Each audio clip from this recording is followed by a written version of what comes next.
All right, welcome to the next episode. We are so glad that you're back with us. Today, I just wanted to go over some pantry essentials with you. Some things that are really handy to always have in the house. So every time you go to the store, you grab these things so you always have something to eat at home. Let's start with grains. So I make a lot of bowls and just really simple, easy meals. And it's always good to start with like a base of either rice, pasta, quinoa, some kind of grain. So I usually have a lot of brown rice on hand.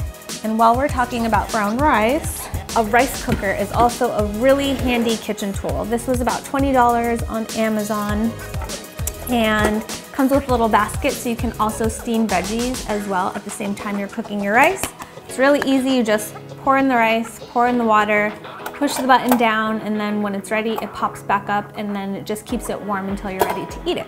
There's also lentils that you can use as a base, and you can do a lot of different things with lentils. So those are good to have around for soups, lentil loaves. Quinoa, which is similar to rice, it's another grain, it's smaller. Besides rice, a really good thing to have always in the house are beans. So you get a lot of protein from beans. People think that plants don't have any protein for some reason, but pretty much everything has protein in it, so you're never gonna be lacking. Beans have a lot of protein, and there's so many kinds. So I have some dried beans here, which you can always soak and cook yourself, which is a really affordable option. There's canned beans, obviously. I really like pinto, but we always have garbanzos, pintos, and black beans on hand. Some in boxes. So beans are an excellent source of protein. So nuts and seeds also have a lot of protein, and there's so many different kinds, and you can do so many different things with nuts. So here I have a jar of walnuts. I put them in my breakfast cereal. You can also make a kind of walnut meat with them if you grind them up with spices in a food processor, which is really delicious. So I have walnuts, I have a lot of cashews. Cashews you can make lots of different kinds of creams and sauces with. Sometimes you, if you soak them, that works really well. Pecans, almonds, and just a few different seeds. I have pumpkin seeds here. You can toast them and put them on soups or different dishes for an added flavor. So nuts, beans, seeds, all really good things to have in your kitchen. And pasta. Pasta is always good too if you're not feeling rice as like a base for your meal and you throw veggies on top of it, sauce on top of it. Pasta is always good to have around. Make lasagna, mac and cheese with vegan cheese, all kinds of stuff. Next, we have vegetable stock. So if you usually make your rice with chicken stock or beef stock, or you're making soups or sauces, veggie broth is a very simple swap for meat broths. Veggie broth, there's also mushroom broths, which are a good veggie option. Something that I have a lot of in my kitchen, but these are my top faves, are spices. You might start cooking a lot more now that you are vegan. It just kind of is a natural thing that seems to happen to people when they choose to eat plant-based. So if you are going to be cooking a lot more and trying to make meals at home, having a lot of spices on hand is really helpful. So here we have, I'll just bring them all out and then show you my favorites. Obviously salt and pepper, either ground onion, onion powder or onion granules, garlic powder or garlic granules. I put a lot of cinnamon in my breakfast cereal. I'll put like oats and nuts and fruit and all kinds of stuff with cinnamon. Turmeric is something I find myself using a lot, and cumin I find myself using a lot. So just having a variety of fresh spices. Before, the spices I had in my cupboard were like 4 years old and like stale, and I never used them, and now I use them all the time. All right, let's go with the obvious here. Fresh fruit all the time. It's a really great snack. It's good to have for breakfast. Who doesn't love fruit? So I have pears, apples. I always have tons of bananas because once they start getting spotted, I'll cut them up and freeze them, and then you can use those for smoothies. And another great idea is to always have some frozen fruit on hand. So I have a bag of peaches, not very many left, but I had a bag of strawberries. So I'll put those in smoothies. So if something's not in season, you buy it frozen, you can get it any old time you want. Veggies.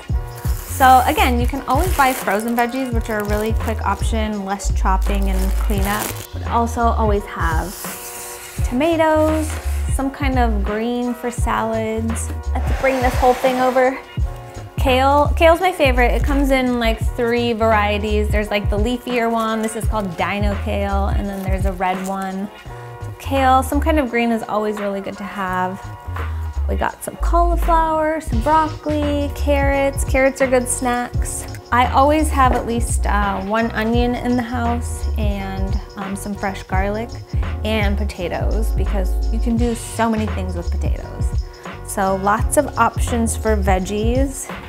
I know before I went vegan, I didn't honestly eat a whole lot of vegetables. Even when I was vegetarian, I mostly just ate like yogurt and cereal.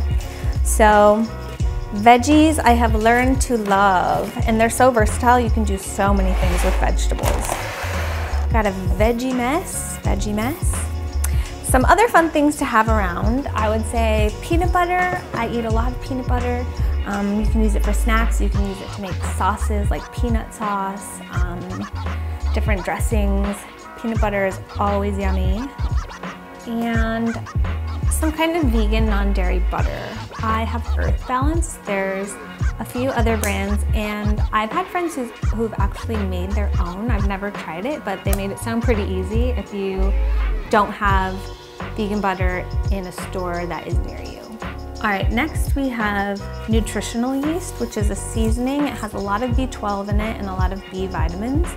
You can use this to add kind of a cheesy flavor to things.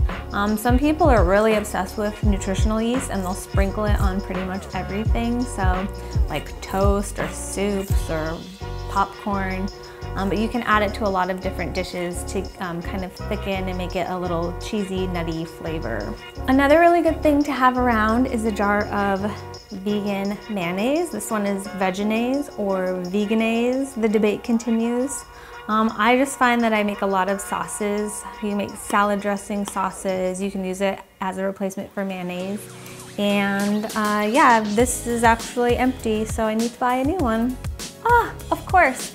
So something that a lot of people find when they're transitioning from eating meat to either vegetarian or vegan is that they miss the texture of meat, like that chewing sensation. And a lot of people give up meat, and it's not because people stop thinking that meat tastes good or they don't like meat anymore. It's because of other reasons. And that is why people make veggie meats. People sometimes will ask, like, well, why are you eating a fake meat? It's like, well, because I still have taste buds and I want things that taste good. So having that texture and that flavor and that smell is really handy to have around when you are craving things. So, I mean, I don't crave meat anymore, and I still love eating this stuff. It's just really delicious. This is Gardein. They make a lot of different kinds of veggie meats. This one is chicken fingers.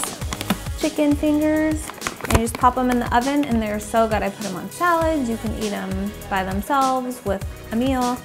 These are really great. They sell them at Target now, everywhere. Another really good brand is Beyond Meat. They make sausages and burgers, so you can still grill things, you can still fry things up. There's lots of options, and there's so many different brands of veggie meat. There's Tofurkey, there's Field Roast, there's Gardein, there's Beyond Meat, there's No Evil Foods. There's so many to choose from. So if you try a veggie burger or a chicken strip or something and you don't really like the taste of it, maybe try a different brand the next time, because you have options.